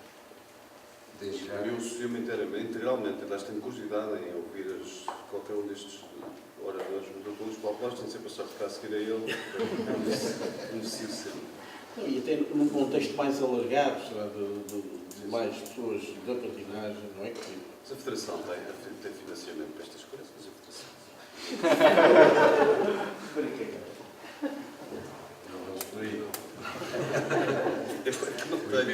Eu é que não tenho. Bom, se ninguém tem pergunta nenhuma a fazer, eu por acaso tenho várias perguntas. Eu se vou colocar aqui várias perguntas, Então saímos à meia-noite. saímos aqui à meia-noite. Mas entretanto, uma delas já, o Dr. Luís Paulo Roa já me respondeu, portanto, e esclareceu todos os presentes sobre essa matéria. Se ninguém tem nenhuma pergunta a fazer no momento, quero desde já agradecer aos preletores a sua presença, sem dúvida nenhuma que foi muito enriquecedor na parte que me toca e com certeza para todos os alunos aqui presentes e também permite de alguma forma manter o mesmo